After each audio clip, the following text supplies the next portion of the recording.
I've been wanting to share with you some Norman Vincent Peale material and decided to share his book, The Power of Positive Thinking.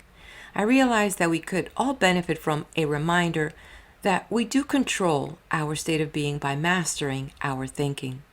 And whether it's proven by science or by theology, it does not take a genius to see that there is a correlation between thinking and emotional states, which can say a lot about one of the natural laws of cause and effect, and possibly also what science has to say how our different emotions will produce different chemicals within our body. And so we do have that law of cause and effect. While reading this material, I did some self-contemplation and realized that even the words we use can have some effect over our emotions, which spill out into our everyday life and affecting all those around us. And yes, it ends up being a vicious circle. It truly takes self-discipline to engage in positive thinking and monitoring the overall effect it can have directly in our lives. Welcome, I am Daisy, your hostess. Thank you for joining me on this read. We'll get through it in a 6-part series, which will give us time for reflection and contemplation. Have you read any of Norman Vincent Peale books? If so, let me know the title in the comments. Norman Vincent Peale, 1898 through 1993, was an American religious leader and author best known for his work in the field of positive thinking. He served as the pastor of Marble Collegiate Church in New York City for over 50 years, and as such was a prominent figure in religious and self-help circles. To help with his parishioners' many problems, Peale enlisted the aid of a psychiatrist and established a religio-psychiatric clinic, which he will mention in this book at some point. Also in 1935, Peale began a weekly radio program known as The Art of Living, which reached the national audience. Some say that other Christian writers were critical of Peale, pointing out that his philosophy neglected the ideas of sin, suffering, and redemption. Now, it would seem innocent for me to say, but I'll dare say it, that if one is focused on positive, on doing the right thing, and reaching for positive and lofty goals, then where is the time for sin? It seems to me that redemption will blossom in the simple act of right doing. Now, if you get a little cringy about religious dogma, you are in a safe zone. No doubt, as a Christian pastor, Norman Vincent Peale will use biblical references as sources to establish that there were people before us dealing with darkness and negativity. So it's not something new under the sun. There is a path already cleared that can offer less struggle if we're willing to listen.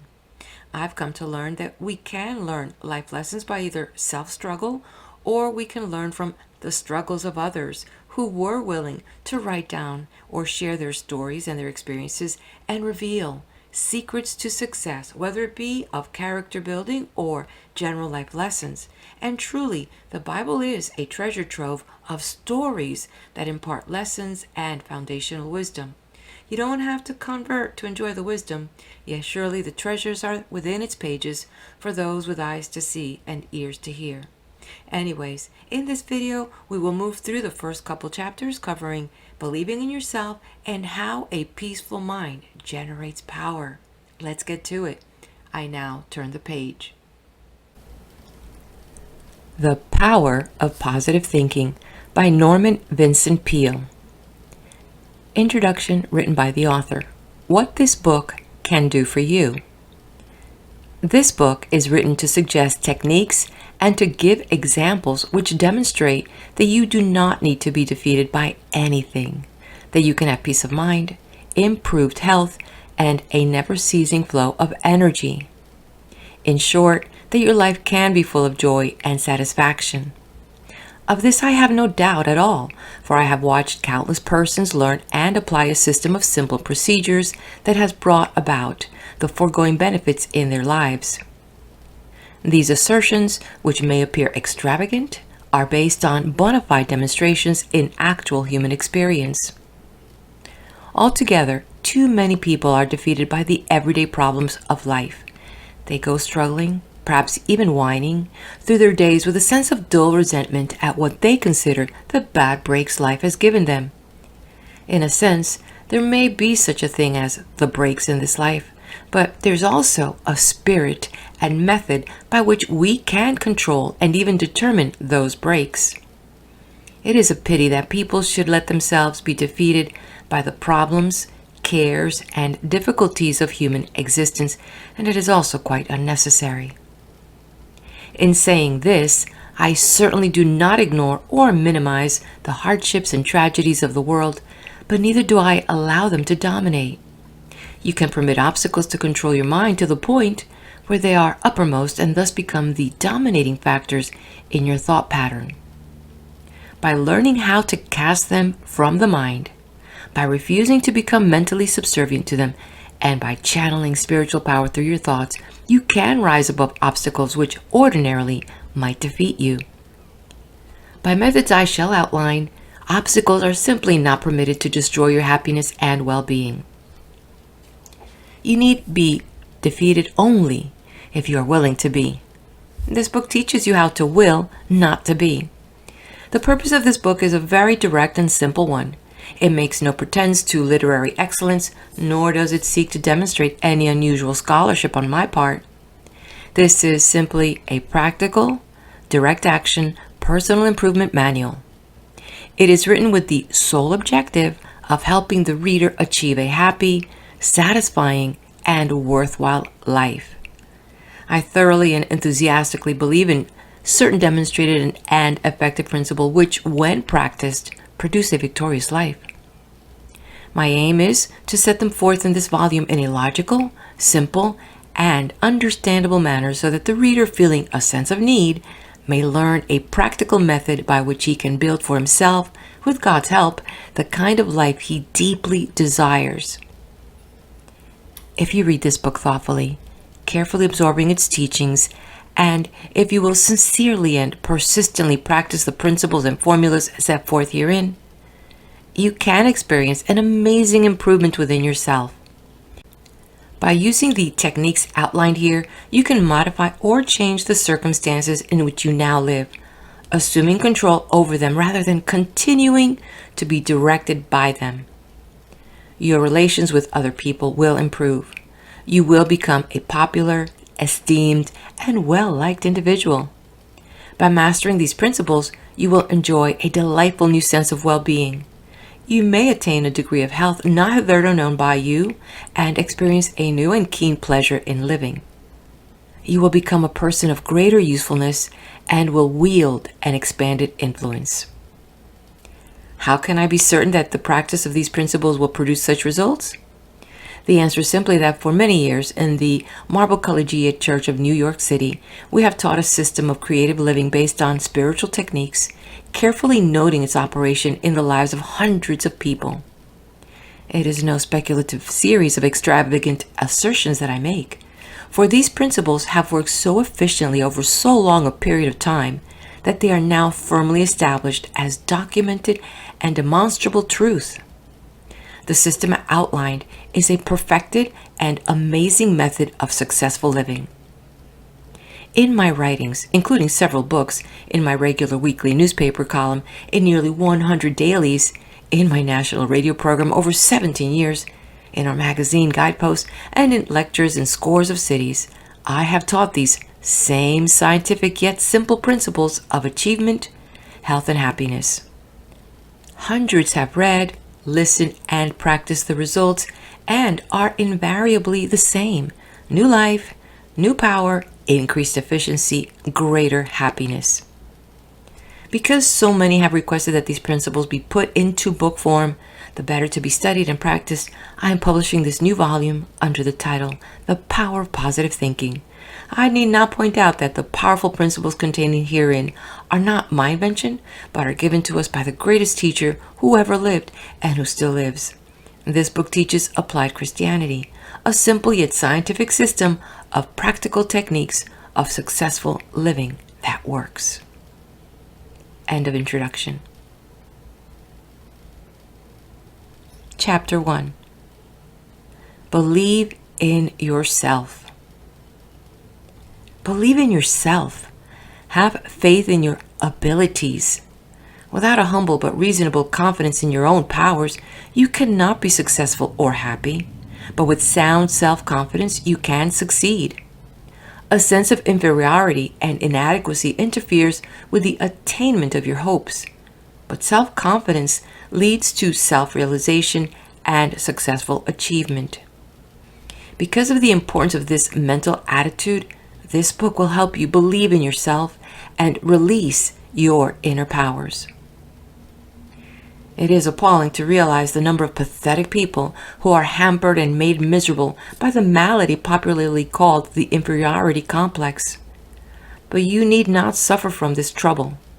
When proper steps are taken, it can be overcome. You can develop creative faith in yourself, faith that is justified. After speaking to a convention of businessmen in a city auditorium, I was on the stage greeting people when a man approached me and, with a peculiar intensity of manner, asked, "May I talk with you about the matter of desperate importance to me?" I asked him to remain until the others had gone. Then we went backstage and sat down. "I'm in this town to handle the most important business deal of my life," he explained. "If I succeed, it means everything to me. If I fail, I'm done for."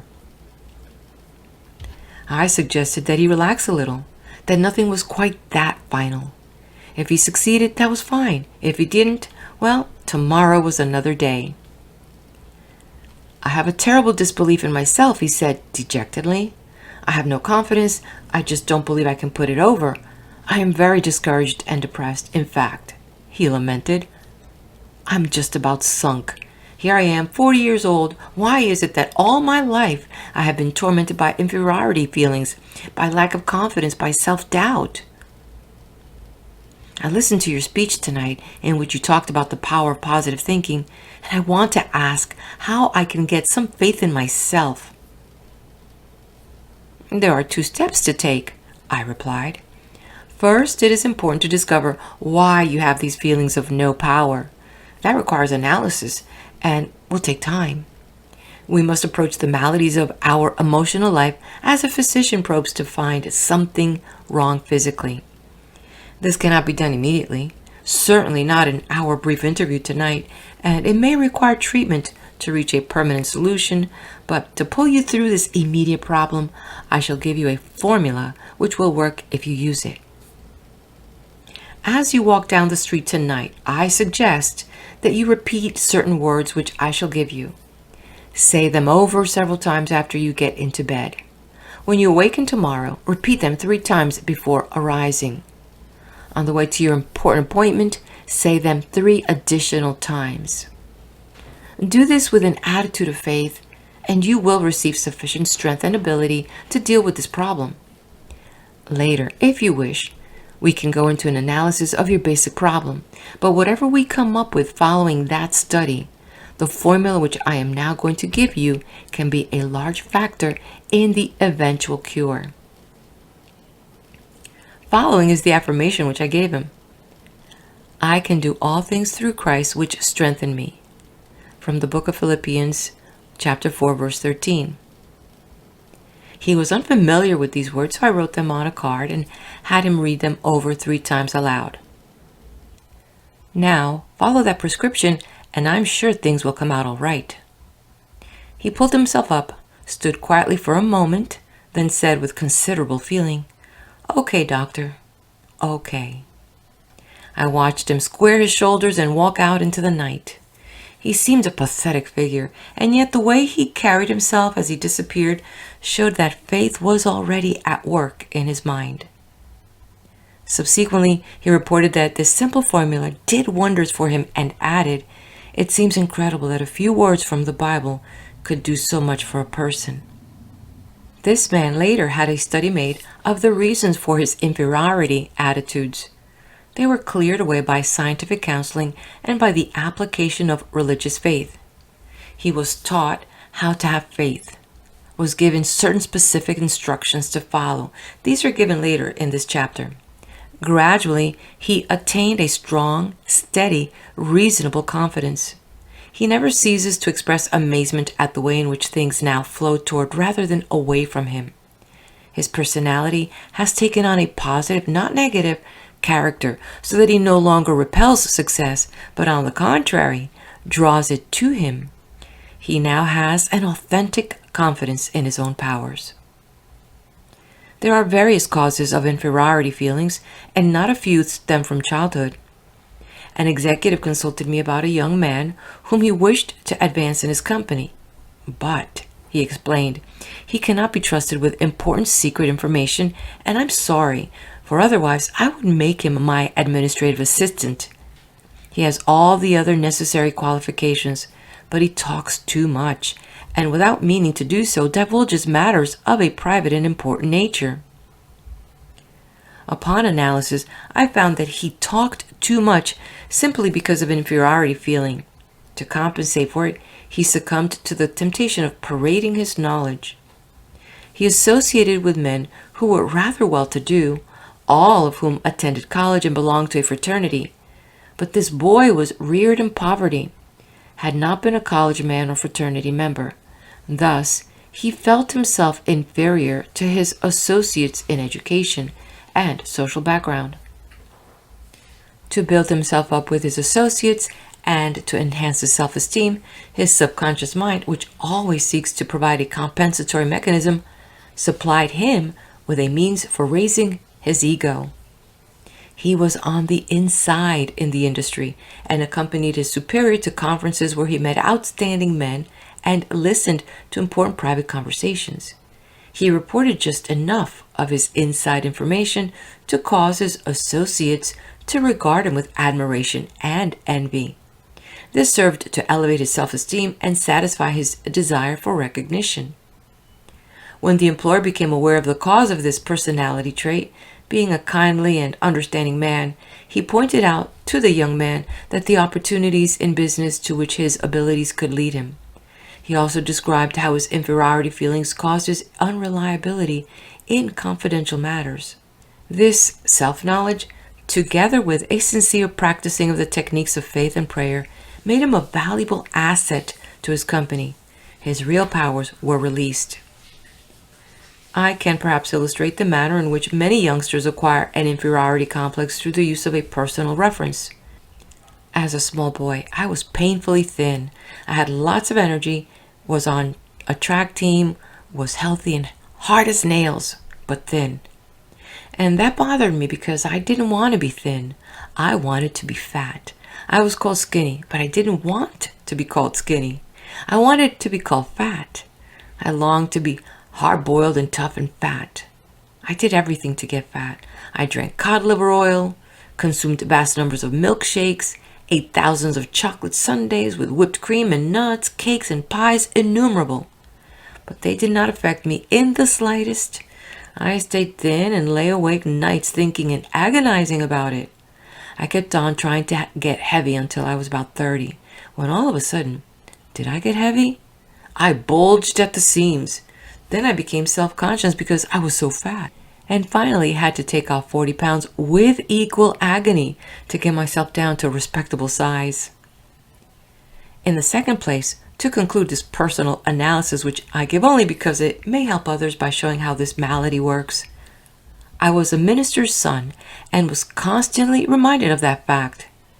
Everybody else could do everything, but if I did even the slightest little thing, you are a preacher's son. So I didn't want to be a preacher's son, for preacher's sons are supposed to be nice and namby-pamby. I wanted to be known as a hard-boiled fellow. Perhaps that is why preacher's sons get their reputation for being a little difficult, because they rebel against having to carry the banner of the church all the time. I vowed there was one thing I would never do, and that was to become a preacher. Also, I came of a family practically every member of which was a performer in public, a platform speaker, and that was the last thing I wanted to be. They used to make me get up in public to make speeches when it scared me to death, even filled me with terror. That was years ago, but the twinge of it comes to me every now and then when I walk onto a platform. I had to use every known device to develop confidence in what powers the good Lord gave me. I found the solution of this problem in the simple techniques of faith taught in the Bible. These principles are scientific and sound and can heal any personality of the pain of inferiority feelings. Their use can enable the sufferer to find and release the powers which have been inhibited by a feeling of inadequacy. Such are some of the sources of the inferiority complex which erect power barriers in our personalities. It is some emotional violence done to us in childhood, or the consequence of certain circumstances or something we did to ourselves. This malady arises out of the misty past in the dim recesses of our personalities. Perhaps you had an older brother who was a brilliant student. He got A's in school. You made only C's, and you never heard the last of it.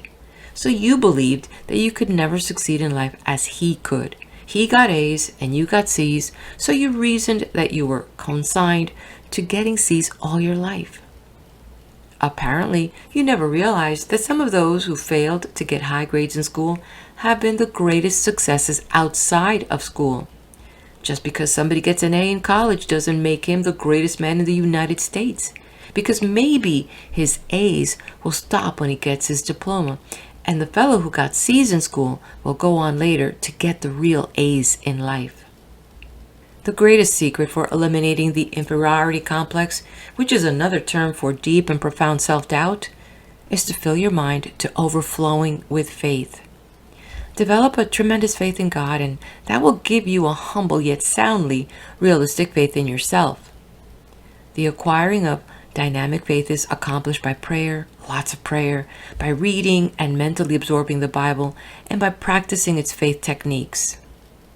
In another chapter, I deal with specific formulas of prayer, but I want to point out here that the type of prayer that produces the quality of faith required to eliminate inferiority is of a particular nature. Surface skimming, formalistic and perfunctory prayer is not sufficiently powerful. A wonderful colored woman, a cook in the home of friends of mine in Texas, was asked how she so completely mastered her troubles. She answered that ordinary problems could be met by ordinary prayers. But when a big trouble comes along, you have to pray deep prayers. One of the most inspiring friends was the late Harlow B. Andrews of Syracuse, New York, one of the best businessmen and competent spiritual experts I ever knew. He said the trouble with most prayers is that they aren't big enough. To get anywhere with faith, said he, learn to pray big prayers. God will rate you according to the size of your prayers. Doubtless he was right, for the scriptures say, according to your faith be it unto you, from the book of Matthew, chapter 9, verse 29. So the bigger your problem, the bigger your prayers should be. Roland Hayes, the singer, quoted his grandfather to me, a man whose education was not equal to that of his grandson, but whose native wisdom was obviously sound. He said, the trouble with lots of prayers is they ain't got no suction. Drive your prayers deep into your doubts, fears, inferiorities. Pray deep, big prayers that have plenty of suction, and you will come up with powerful and vital faith. Go to a competent spiritual advisor and let him teach you how to have faith. The ability to possess and utilize faith and gain the release of powers it provides are skills, and, like any skills, must be studied and practiced to gain perfection. At the conclusion of this chapter are listed 10 suggestions for overcoming your inferiority pattern and for developing faith. Practice these rules diligently, and they will aid you in developing confidence in yourself by dissipating your feelings of inferiority, however deeply embedded. At this point, however, I wish to indicate that to build up feelings of self-confidence, the practice of suggesting confidence concepts to your mind is very effective. If your mind is obsessed by thoughts of insecurity and inadequacy, it is, of course, due to the fact that such ideas have dominated your thinking over a long period of time. Another and more positive pattern of ideas must be given the mind, and that is accomplished by repetitive suggestion or confidence ideas. In the busy activities of daily existence, thought disciplining is required if you are to re-educate the mind and make of it a power-producing plant. It is possible, even in the midst of your daily work, to drive confident thoughts into consciousness. Let me tell you about one man who did so by the use of a unique method. One icy morning, he called for me at a hotel in Midwestern city to take me about 35 miles to another town to fill a lecture engagement. We got into his car and started off at a rather high rate of speed on the slippery road. He was going a little faster than I thought reasonable, and I reminded him that we had plenty of time and suggested that we take it easy. "Don't let my driving worry you," he replied. "I used to be filled with all kinds of insecurities myself, but I got over them. I was afraid of everything. I feared an automobile trip or an airplane flight, and if any of my family went away worried until they returned, I always went around with a feeling that something was going to happen, and it made my life miserable. I was saturated with inferiority and lacked confidence. The state of mind reflected itself in my business, and I wasn't doing very well. But I hit upon a wonderful plan, which knocked all of these insecurity feelings out of my mind, and now I live with a feeling of confidence, not only in myself, but in life generally." This was the wonderful plan.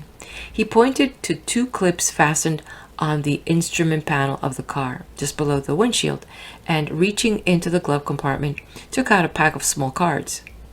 He selected one and slipped it beneath the clip. It read, "If ye have faith, nothing shall be impossible unto you," from the book of Matthew, chapter 17, verse 20. He removed that one, shuffled expertly through the cards with one hand as he drove, selected another, and placed it under the clip. This one read, "If God be for us, who can be against us?" from the book of Romans, chapter 8, verse 31. "I'm a traveling salesman," he explained, "and I drive around all day calling on my customers. I have discovered that while a man drives, he thinks all kinds of thoughts.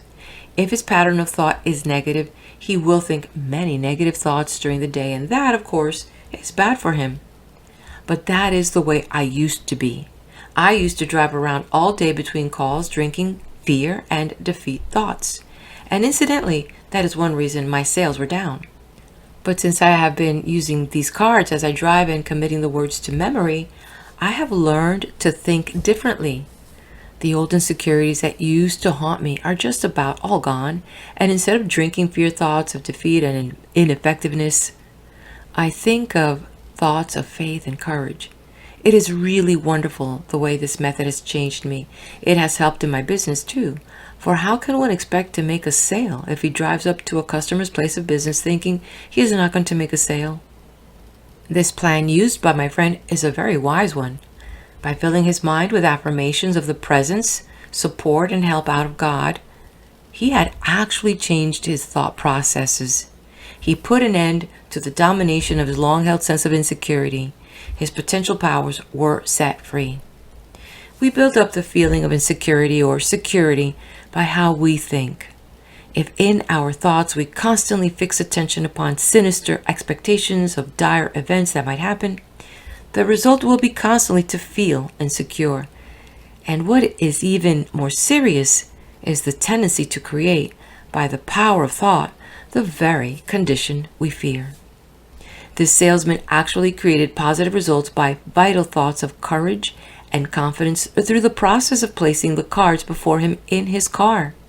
His powers, curiously inhibited by a defeat psychology, now flowed out of a personality in which creative attitudes had been stimulated. Lack of self-confidence, apparently, is one of the great problems besetting people today. In a university, a survey was made of 600 students in psychology courses. The students were asked to state their most difficult personal problem. 75% listed lack of confidence. It can safely be assumed that the same large proportion is true of the population generally. Everywhere you encounter people who are inwardly afraid, who shrink from life, who suffer from a deep sense of inadequacy and insecurity, who doubt their own powers.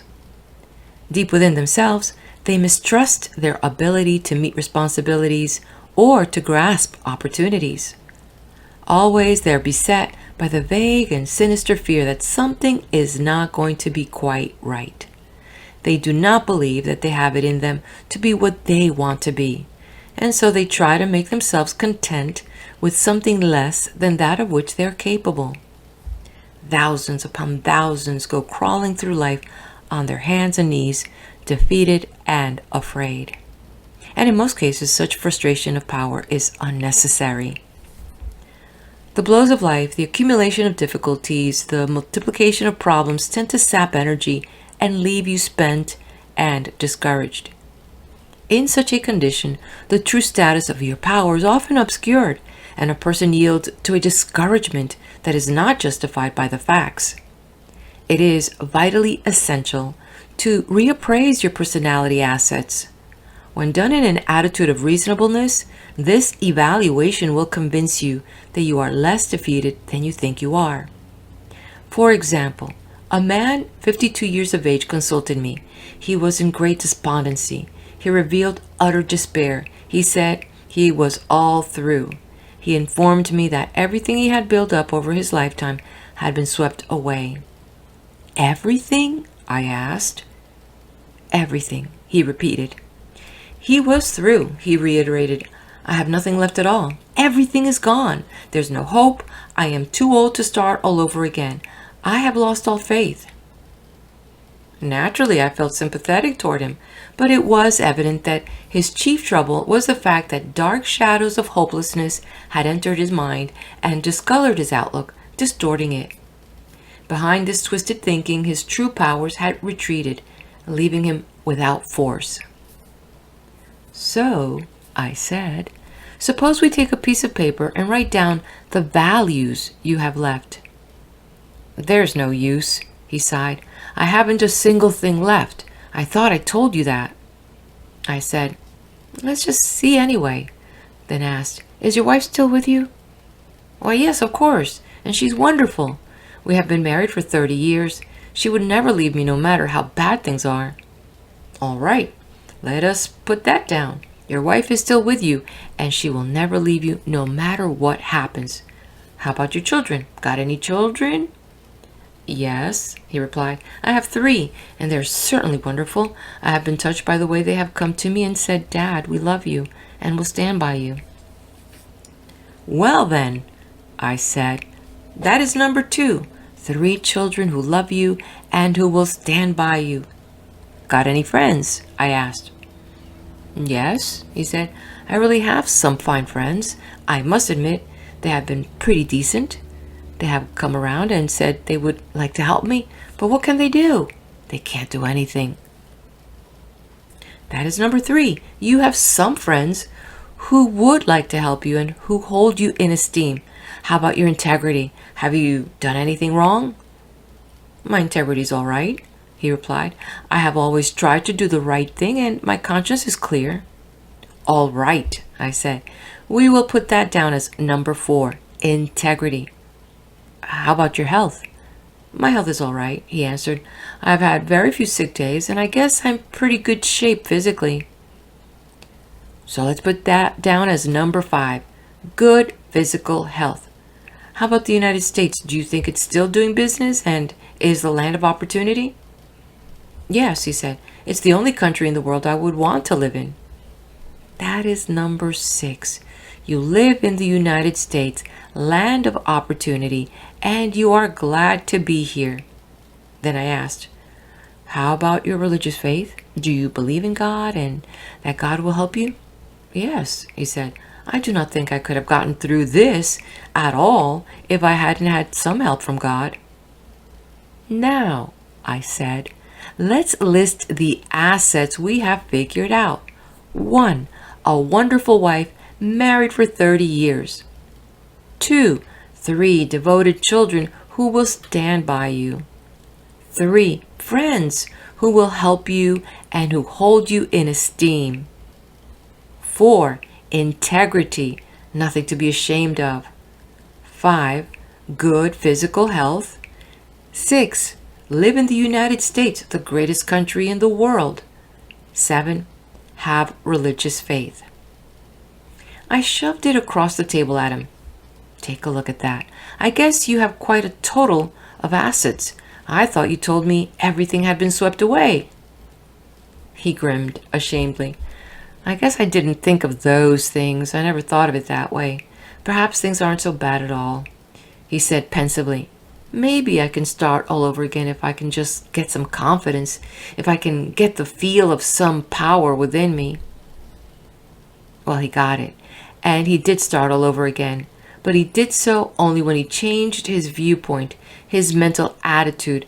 Faith swept away his doubts, and more than enough power to overcome all his difficulties emerged from within him. This incident illustrates a profound truth which is expressed in a very important statement made by the famous psychiatrist Dr. Carl Menninger. He said, "Attitudes are more important than facts." That is worth repeating until its truth grips you. Any fact facing us, however difficult, even seemingly hopeless, is not so important as our attitude toward that fact. How you think about a fact may defeat you before you ever do anything about it. You may permit a fact to overwhelm you mentally before you start to deal with it actually. On the other hand, a confident and optimistic thought pattern can modify or overcome the fact altogether. I know a man who is a tremendous asset to his organization, not because of any extraordinary ability, but because he invariably demonstrates a triumphant thought pattern. Perhaps his associates view a proposition pessimistically, so he employs what he calls the vacuum cleaner method. That is, by a series of questions, he sucks the dust out of his associates' minds, he draws out their negative attitudes, then quietly he suggests positive ideas concerning the proposition until a new set of attitudes gives them a new concept of the facts. They often comment upon how different facts appear when this man goes to work on them. It's the confidence attitude that makes the difference, nor does this rule out objectivity in an appraisal of facts.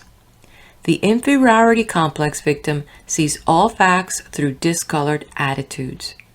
The secret of correction is simply to gain a normal view, and that is always slanted on the positive side. So if you feel that you are defeated and have lost confidence in your ability to win, sit down, take a piece of paper, and make a list, not of the factors that are against you, but of those that are for you. If you or I or anybody think constantly of the forces that seem to be against us, we will build them up into a power far beyond that which is justified. They will assume a formidable strength which they do not actually possess. But if, on the contrary, you mentally visualize and affirm and reaffirm your assets and keep your thoughts on them, emphasizing them to the fullest extent, you will rise out of any difficulty regardless of what it may be. Your inner powers will reassert themselves and, with the help of God, lift you from defeat to victory. One of the most powerful concepts, one which is a sure cure for lack of confidence, is the thought that God is actually with you and helping you. This is one of the simplest teachings in religion, namely that Almighty God will be your companion, will stand by you, help you, and see you through.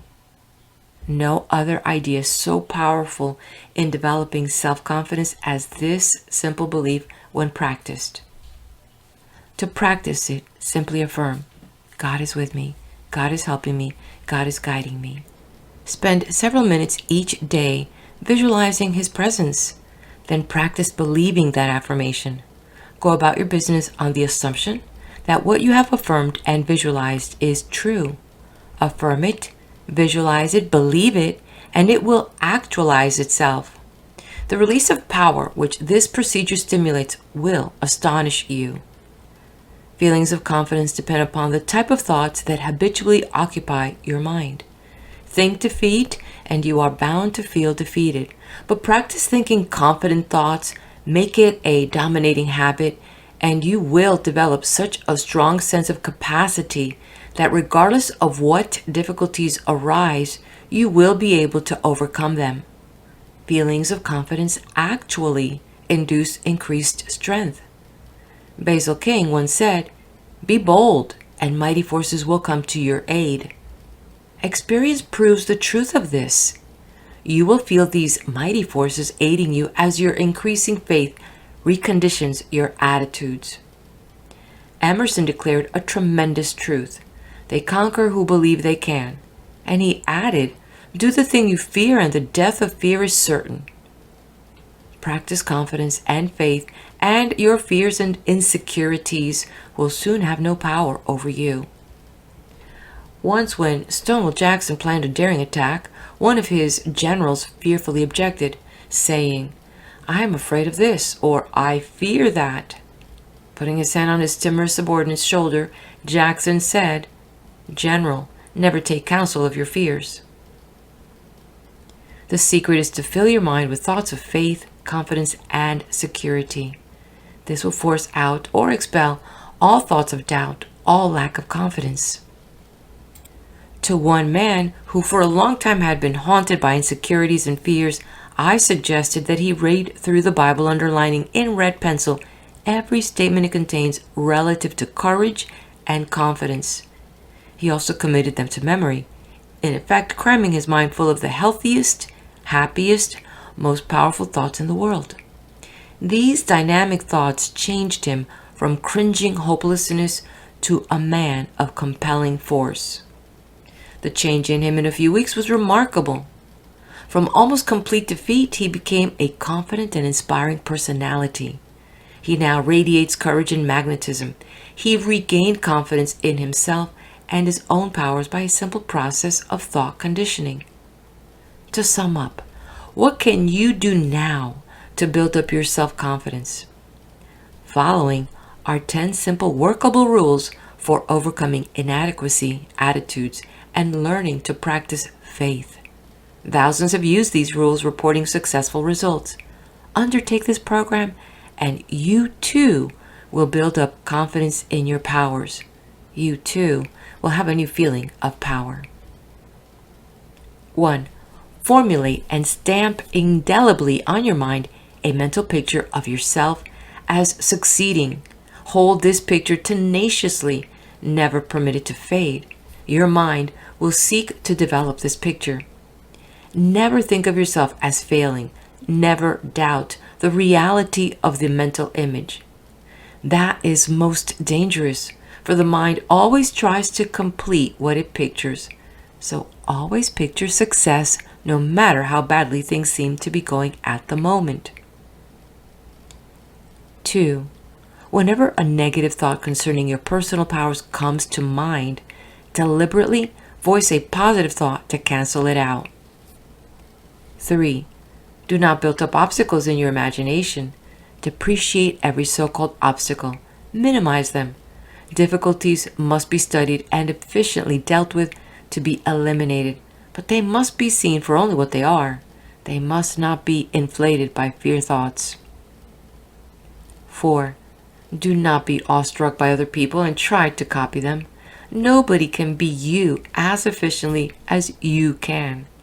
Remember also that most people, despite their confident appearance and demeanor, are often as scared as you are and as doubtful of themselves. 5. 10 times a day repeat these dynamic words. If God be for us, who can be against us? From the book of Romans chapter 8 verse 31. Stop reading and repeat them now slowly and confidently. 6. Get a competent counselor to help you understand why you do what you do. Learn the origin of your inferiority and self-doubt feelings, which often begin in childhood. Self-knowledge leads to a cure. 7. 10 times each day, practice the following affirmation, repeating it out loud if possible. I can do all things through Christ, which strengthen me. From the book of Philippians, chapter 4, verse 13. Repeat those words now. That magic statement is the most powerful antidote on earth to inferiority thoughts. 8. Make a true estimate of your own ability, then raise it 10%. Do not become egotistical, but develop a wholesome self-respect. Believe in your own God-released powers. 9. Put yourself in God's hands. To do that, simply state, I am in God's hands. Then believe you are now receiving all the power you need. Feel it flowing into you Affirm that the kingdom of God is within you, from the book of Luke, chapter 17, verse 21, in the form of the adequate power to meet life's demands. 10. Remind yourself that God is with you and nothing can defeat you. Believe that you now receive power from Him. End of chapter 1. Chapter 2. A peaceful mind generates power. At breakfast in a hotel dining room, the three of us fell to discussing how well we had slept the night before. A truly momentous topic. One man complained of a sleepless night. He had tossed and turned and was about as exhausted as when he retired. "Guess I'd better stop listening to the news before going to bed," he observed. "I tuned in last night and sure got an ear full of trouble." That is quite a phrase. An ear full of trouble. Little wonder he had disturbed night. Maybe the coffee I drank before retiring had something to do with it, he mused. The other man spoke up. "As for me, I had a grand night. I got my news from the evening paper and from an early broadcast and had a chance to digest it before I went to sleep. Of course," he continued, "I used my go-to-sleep plan, which never fails to work." I prodded him for his plan, which he explained as follows. "When I was a boy, my father, a farmer, had the habit of gathering the family in the parlor at bedtime, and he read to us out of the Bible. I can hear him yet. In fact, every time I hear those Bible verses, I always seem to hear them in the tone of my father's voice. After prayers, I would go up to my room and sleep like a top. But when I left home, I got away from the Bible reading and prayer habit. I must admit that for years, practically the only time I ever prayed was when I got into a jam. But some months ago, my wife and I, having a number of difficult problems, decided we would try it again. We found it a very helpful practice, so now, every night before going to bed, she and I together read the Bible and have a little session of prayer. I don't know what there is about it, but I have been sleeping better and things have improved all down the line. In fact, I find it so helpful that even out on the road, as I am now, I still read the Bible and pray. Last night, I got into bed and read the 23rd Psalm. I read it out loud, and it did me a lot of good." He turned to the other man and said, "I didn't go to bed with an ear full of trouble. I went to sleep with a mind full of peace." Well, there are two cryptic phrases for you: an ear full of trouble and a mind full of peace. Which do you choose? The essence of the secret lies in a change of mental attitude. One must learn to live on a different thought basis, and even though thought change requires effort, it is much easier than to continue living as you are. The life of strain is difficult. The life of inner peace, being harmonious and without stress, is the easiest type of existence. The chief struggle then in gaining mental peace is the effort of revamping your thinking to the relaxed attitude of acceptance of God's gift of peace. As an illustration of taking a relaxed attitude and therefore receiving peace, I always think of an experience in a certain city where I lectured one evening. Prior to going on the platform, I was sitting backstage going over my speech when a man approached and wanted to discuss a personal problem. I informed him that at the moment it was impossible to talk as I was just about to be introduced, and asked him to wait. While speaking, I noticed him in the wings nervously pacing up and down, but afterward he was nowhere about. However, he had given me his card, which indicated that he was a man of considerable influence in that city. Back in my hotel, although it was late, I was still troubled by this man, so I telephoned him. He was surprised at my call and explained that he did not wait because obviously I was busy. "I just wanted you to pray with me," he said. "I thought if you would pray with me, perhaps I could get some peace." "There is nothing to prevent us from praying together on the telephone right now," I said. Somewhat in surprise, he replied, "I have never heard of praying on the telephone." "Why not?" I asked. "A telephone is simply a gadget of communication. You are some blocks from me, but by means of the telephone we are together. Besides," I continued, The Lord is with each of us. He is at both ends of this line and in between. He is with you and He is with me. All right, he conceded. I'd like to have you pray for me. So I closed my eyes and prayed for the man over the telephone, and I prayed just as though we were in the same room. He could hear, and the Lord could hear. When I finished, I suggested, "Won't you pray?" There was no response. Then, at the other end of the line, I heard sobbing, and finally, "I can't talk," he said. "Go on and cry for a minute or two and then pray." I suggested, "Simply tell the Lord everything that is bothering you. I assume this is a private line, but if not, and if anybody is listening, it won't matter. As far as anyone is concerned, we're just a couple of voices. Nobody would know it is you and I."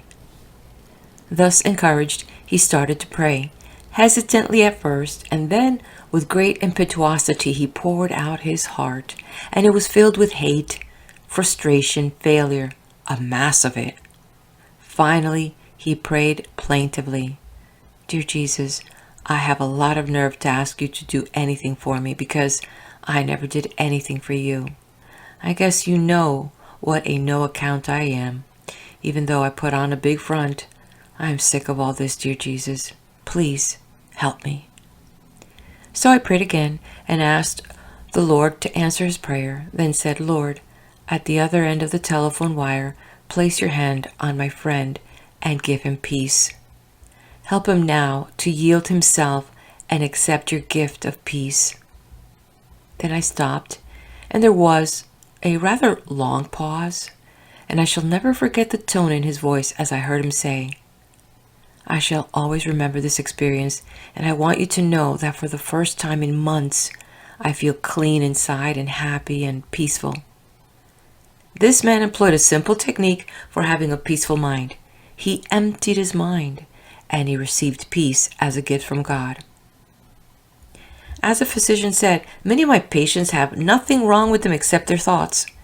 So I have a favorite prescription that I write for some, but it is not a prescription that you can fill at a drugstore.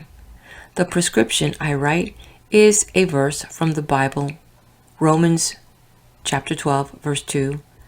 I do not write out that verse for my patients. I make them look it up, and it reads, "Be ye transformed by the renewing of your mind." To be happier and healthier, they need a renewing of their minds, that is, a change in the pattern of their thoughts. When they take this prescription, they actually achieve a mind full of peace that helps to produce health and well-being. A primary method for gaining a mind full of peace is to practice emptying the mind. This will be emphasized in another chapter, but I mention it here to underscore the importance of a frequent mental catharsis. I recommend a mind emptying at least twice a day, more often if necessary. Definitely practice emptying your mind of fears, hates, insecurities, regrets, and guilt feelings. The mere fact that you consciously make this effort to empty your mind tends to give relief. Haven't you experienced a sense of release when you have been able to pour out to somebody whom you can trust worrisome matters that lay heavy upon the heart? As a pastor, I have often observed how much it means to people to have someone to whom they can truly and in confidence tell everything troubling their minds. I conducted a religious service on board the SSL Lurline on a recent voyage to Honolulu. In the course of my talk, I suggested that people who were carrying worries in their minds might go to the stern of the vessel and imaginatively take such anxious thought out of the mind, drop it overboard, and watch it disappear in the wake of the ship. It seems an almost childlike suggestion, but a man came to me later that day and said, "I did as you suggested and am amazed at the relief it has given me. During this voyage," he said, "every evening at sunset, I am going to drop all my worries overboard until I develop the psychology of casting them out entirely out of my consciousness. Every day, I shall watch them disappear in the great ocean of time. Doesn't the Bible say something about forgetting those things that are behind?" The man to whom this suggestion appealed is not an impractical sentimentalist. On the contrary, he is a person of extraordinary mental stature and an outstanding leader in his field. Of course, emptying the mind is not enough. When the mind is emptied, something is bound to enter. The mind cannot long remain a vacuum. You cannot go around permanently with an empty mind. I admit that some people seem to accomplish that feat, but by and large, it is necessary to refill the emptied mind, or the old unhappy thoughts which you have cast out will come sneaking in again. To prevent that from happening, immediately start filling your mind with creative and healthy thoughts. Then, when the old fears, hates, and worries that have haunted you for so long try to edge back in, they will in effect find a sign on the door of your mind reading, "Occupied." They may struggle for admission, for having lived in your mind for a long time, they feel at home there. But the new and healthy thoughts which you have taken in will now be stronger and better fortified, and therefore able to repulse them. Presently, the old thoughts will give up altogether and leave you alone. You will permanently enjoy a mind full of peace. At intervals during the day, practice thinking a carefully selected series of peaceful thoughts. Let mental pictures of the most peaceful scenes you have ever witnessed pass across your mind, as, for example, some beautiful valley filled with the hush of evening time as the shadows lengthen and the sun sinks to rest. Or recall the silvery light of the moon falling upon rippling waters. Or remember the sea washing gently upon soft shores of sand. Such peaceful thought images will work upon your mind as a healing medicine. So now and then during every day, allow motion pictures of peace slowly to cross your mind. Practice the technique of suggestive articulation. That is, repeat audibly some peaceful words. Words have profound suggestive power, and there is healing in the very saying of them. Utter a series of panicky words and your mind will immediately go into a mild state of nervousness. You will perhaps feel a sinking in the pit of your stomach that will affect your entire physical mechanism. If, on the contrary, you speak peaceful, quieting words, your mind will react in a peaceful manner. Use such a word as tranquility. Repeat that word slowly several times. Tranquility is one of the most beautiful and melodic of all English words, and the mere saying of it tends to induce a tranquil state. Another healing word is serenity. Picturize serenity as you say it. Repeat it slowly, and in the mood of which the word is a symbol. Words such as these have a healing potency when used in this manner. It is also helpful to use lines from poetry or passages from the scriptures. A man of my acquaintance who achieved a remarkable peace of mind has the habit of writing on cards unusual quotations expressing peacefulness. He carries one of the cards in his wallet at all times, referring to it frequently until each quotation is committed to memory. He says that each such idea dropped into the subconscious lubricates his mind with peace. A peaceful concept is indeed oil on troubled thoughts. One of the quotations which he used is from a 16th century mystic. Let nothing disturb you. Let nothing frighten you. Everything passes away except God. God alone is sufficient. The words of the Bible have a particularly strong therapeutic value. Drop them into your mind, allowing them to dissolve in consciousness, and they will spread a healing balm over your entire mental structure. This is one of the simplest processes to perform and also one of the most effective in attaining peace of mind. A salesman told me of an incident that took place in a Midwestern hotel room. He was one of a group of businessmen having a conference. One man was very much on edge. He was snappy, argumentative, high-strung. Everyone present knew him quite well and realized he was under great nervous pressure. But finally, his irritating attitudes began to get on everybody's nerves. Presently, this nervous individual opened his traveling bag, took out a big bottle of brackish-looking medicine, and poured himself a large dose. Asked what this medicine was, he growled, "Oh, it's something for nerves. I feel like I'm going to break in pieces. The pressure I'm under makes me wonder if I'm going to crack up. I try not to show it, but I suppose even you fellows have observed, swallowed several bottles of it, but I don't seem to get any better." The other men laughed. Then one said in a kindly manner, "Bill, I don't know anything about that medicine you're taking. Maybe it's all right. It probably is, but I can give you some medicine for those nerves that will do you more good than that. I know because it cured me, and I was worse off than you are." "What is this medicine?" snapped the other. "This book will do the job, and I really mean it. I suppose you think it's strange that I carry a Bible around in my bag, but I don't care who knows it. I'm not a bit ashamed of it. I have been carrying this Bible in my bag for the past 2 years, and I have marked places in it that help keep my mind at peace. It works for me, and I think it can do something for you too. Why not give it a trial?" The others were listening with interest to this unusual speech. The nervous man had sunk low in his chair. Seeing that he was making an impression, the speaker continued, "I had a peculiar experience in a hotel one night, which got me into the habit of reading the Bible. I was getting into a pretty tense state. I was out on a business trip and late one afternoon came up to my room terribly nervous. I tried to write some letters, but I couldn't get my mind on them.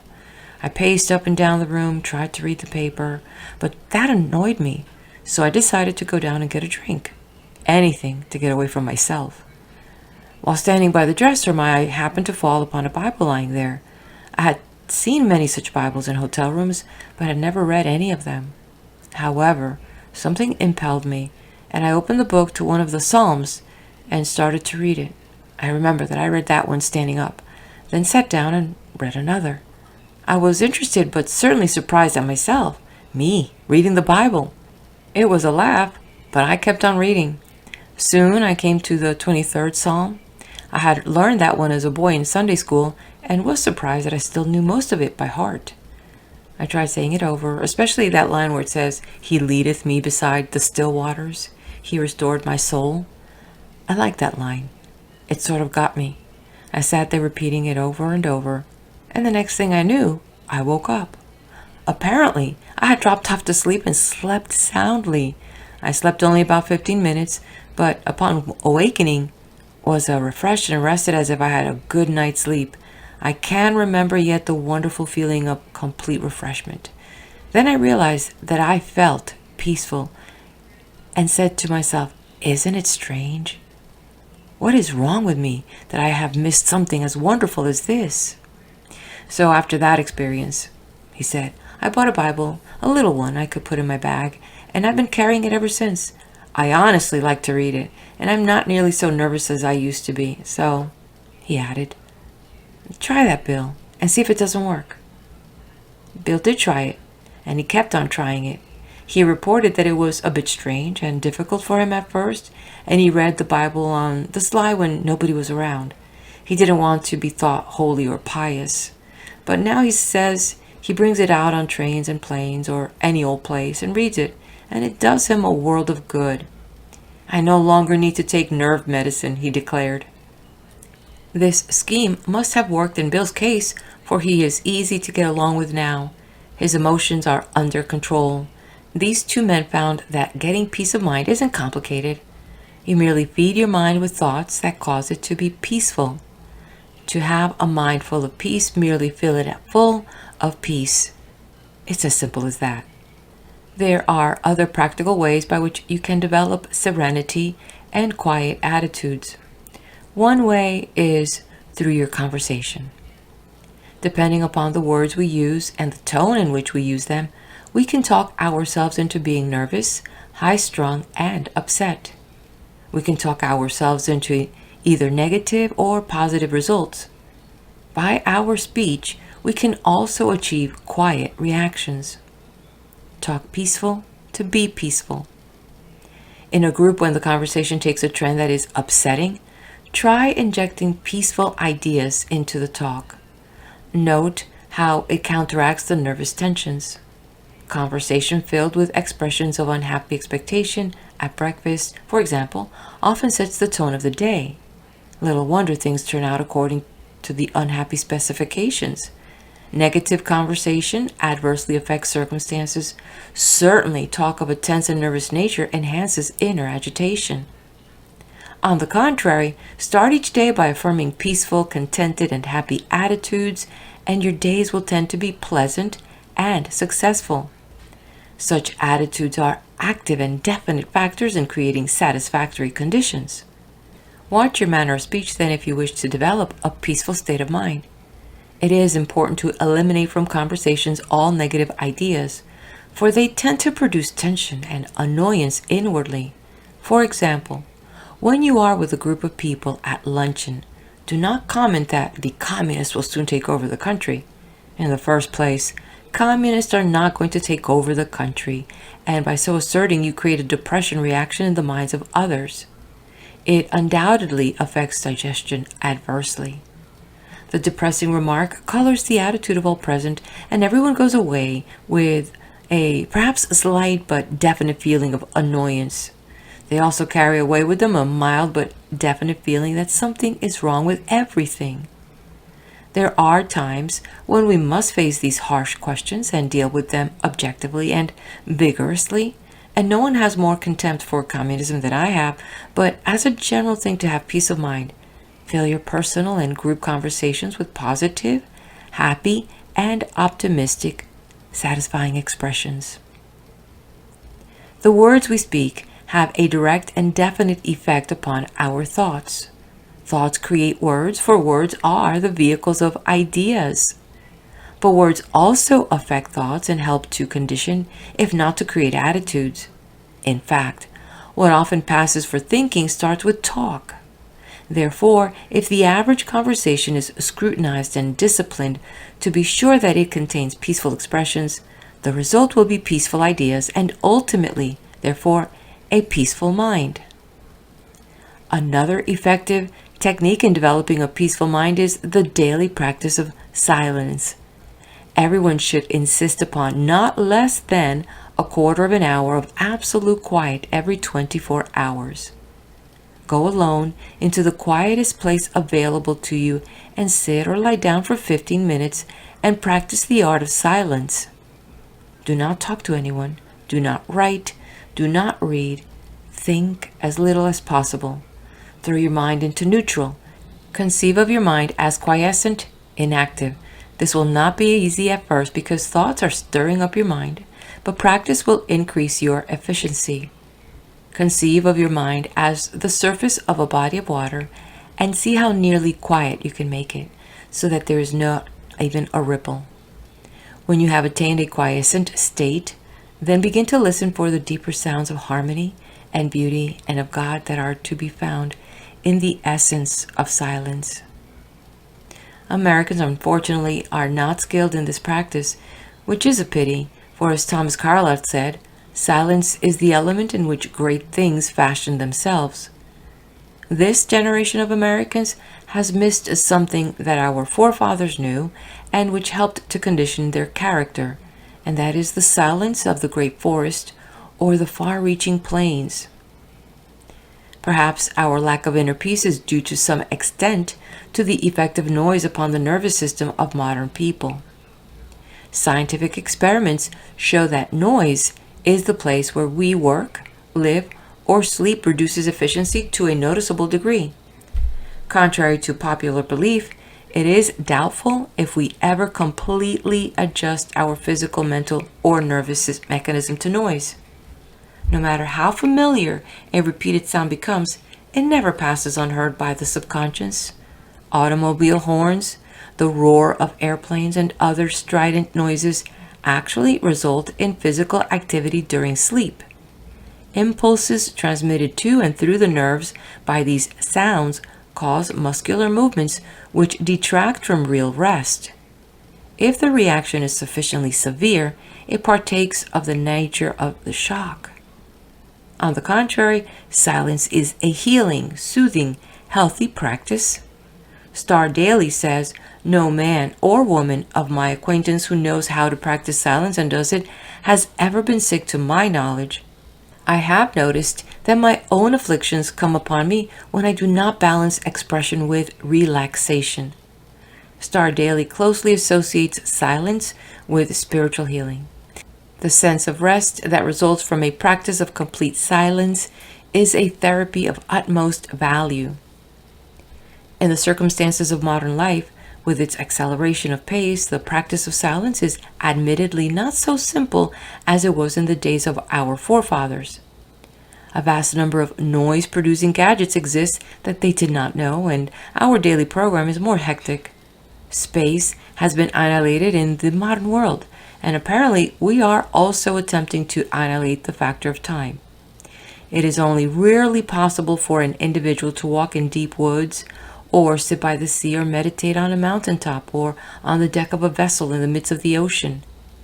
But when we do have such experiences, we can print on the mind the picture of the silent place and the feel of the moment and return it in memory to live it over again, just as truly as when we were actually in that scene. In fact, when you return to it in memory, the mind tends to remove any unpleasant factors present in the actual situation. The memory visit is often an improvement over the actual, for the mind tends to reproduce only the beauty in the remembered scene. For example, as I write these words, I am on a balcony of one of the most beautiful hotels in the world, the Royal Hawaiian, on the famed and romantic Waikiki Beach in Honolulu, Hawaii. I'm looking into a garden filled with graceful palm trees, swaying in the balmy breeze. The air is laden with the aroma of exotic flowers, hibiscus, of which on these islands there are 2,000 varieties, fill the garden. Outside my windows are papaya trees laden with ripening fruit. The brilliant color of the royal poinciana, the flame of the forest trees adds to the glamour of the scene, and the acacia trees are hung heavily with their exquisite white flowers. The incredible blue ocean surrounding these islands stretches away to the horizon. The white waves are surging in, and the Hawaiians and my fellow visitors are riding gracefully on surfboards and outrigger canoes. Altogether, it is a scene of entrancing beauty. It has an indescribably healing effect upon me as I sit here writing about the power generated in a peaceful mind. The insistent responsibilities under which I ordinarily live seem so far away. Though I am in Hawaii to give a series of lectures and to write this book, nevertheless the peace with which this place is filled envelops me. Yet I realize that when I have returned to my home in New York, 5,000 miles away, I shall only then truly savor the exquisite joy of the beauty which I now behold. It will become enshrined in memory as a private retreat to which my mind can go in the busy days that lie ahead. Often, when far from this idyllic place, I shall return in memory to find peace along the palm-lined, foam-washed beach at Waikiki. Fill your mind with all peaceful experiences possible, then make planned and deliberate excursions to them in memory. You must learn that the easiest way to an easy mind is to create an easy mind. This is done by practice, by the application of some such simple principles as outlined here. The mind quickly responds to teaching and discipline. You can make the mind give you back anything you want, but remember, the mind can give back only what it was first given. Saturate your thoughts with peaceful experiences, peaceful words and ideas, and ultimately, you will have a storehouse of peace-producing experiences to which you may return for refreshment and renewal of your spirit. It will be a vast source of power. I spent a night with a friend who has a very lovely home. We had breakfast in a unique and interesting dining room. The four walls are painted in a beautiful mural picturing the countryside in which my host was reared as a boy. It is a panorama of rolling hills, gentle valleys, and singing streams, the latter clean and sun-speckled and babbling over the rocks. Winding roads meander through pleasant meadows. Little houses dot the landscape. In a central position is a white church surmounted by a tall steeple. As we breakfasted, my host talked of this region of his youth, pointing out various points of interest in the painting around the wall. Then he said, Often, as I sit in this dining room, I go from point to point in my memory and I relive other days. I recall, for example, walking up that lane as a boy with bare feet, and I can remember yet how the clean dust felt between my toes. I remember fishing in that trout stream on many a summer afternoon and coasting down those hills in the winter time. There's the church I attended as a boy, he grinned and said. I sat through many a long sermon in that church, but gratefully recalled to mind the kindliness of the people and the sincerity of their lives. I can sit here and look at that church and think of hymns I heard there with my mother and father as we sat together in the pew. They are long buried in that cemetery alongside the church, but in memory I go and stand by their graves and hear them speak to me as in days gone by. I get very tired and sometimes am nervous and tense.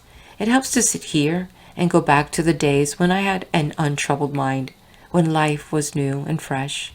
It does something for me. It gives me peace. Perhaps we all cannot have such murals on the dining room walls, but you can put them around the wall of your mind. Pictures of the most beautiful experiences of your life. Spend time among the thoughts which these pictures suggest.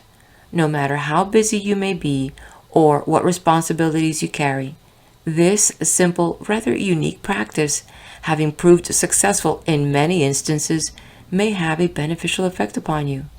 It is an easily practiced, easy way to a peaceful mind.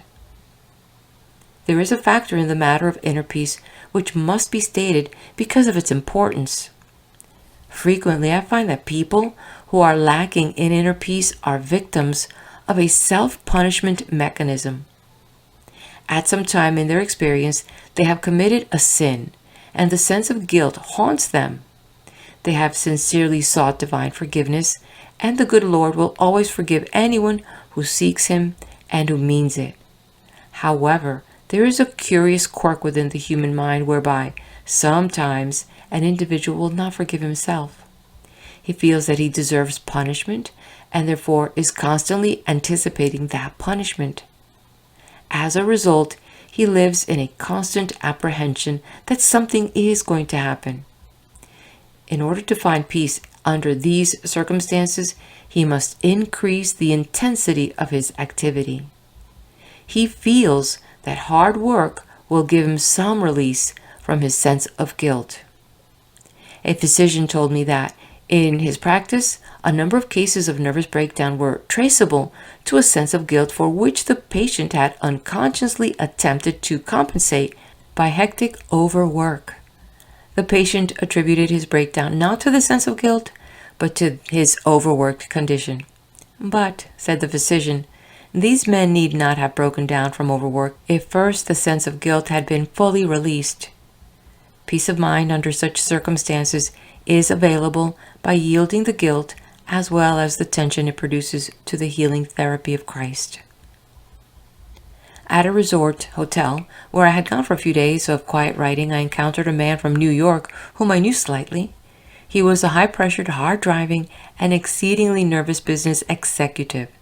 He was sitting in the sun in a deck chair. At his invitation, I sat down and chatted with him. "I'm glad to see you relaxing in this beautiful spot," I commented. He replied nervously, "I haven't any business being here. I have so much work to do at home. I'm under terrible pressure. Things have got me down. I'm nervous and can't sleep. I'm jumpy. My wife insisted that I come down here for a week. The doctors say there's nothing wrong with me if I just get to thinking right and relax. But how in the world do you do that?" he challenged. Then he gave me a piteous look. "Doctor," he said, "I would give anything if I could be peaceful and quiet. It's what I want more than anything in this world." We talked a bit, and it came out in the conversation that he was always worrying that something sinister was going to happen. For years, he had anticipated some dire event, living in constant apprehension about something happening to his wife or his children or his home. It was not difficult to analyze his case. His insecurity arose from a double source, from childhood insecurities and from later guilty experiences. His mother had always felt that something was going to happen, and he had absorbed her anxiety feelings. Later, he committed some sins, and his subconscious mind insisted upon self-punishment. He became victim to the mechanism of self-punishment.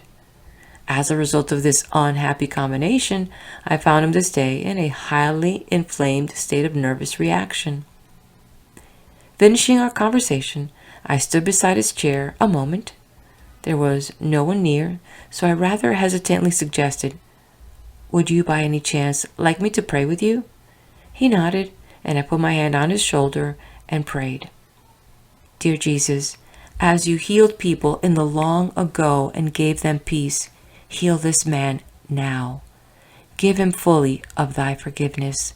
Help him to forgive himself.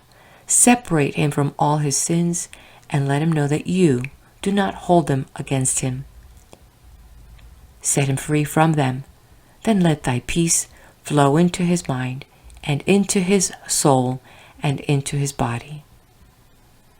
He looked up at me with a strange look on his face, and then turned away, for there were tears in his eyes, and he didn't want me to see them. We were both a bit embarrassed, and I left him. Months later I met him, and he said, "Something happened to me down there that day when you prayed for me. I felt a strange sense of quietness and peace, and," he added, "healing." He goes to church regularly now, and he reads the Bible every day of his life. He follows the laws of God, and he has lots of driving force. He is a healthy, happy man, for he has peace in his heart and mind. End of chapter. Meet me at the next video where we continue with the book titled The Power of Positive Thinking, heading into Chapter 3, How to Have Constant Energy. Wouldn't you want to know? Please do hit the like button. If you know of anyone that could benefit from this content, please share this video. And yes, subscribe to the channel.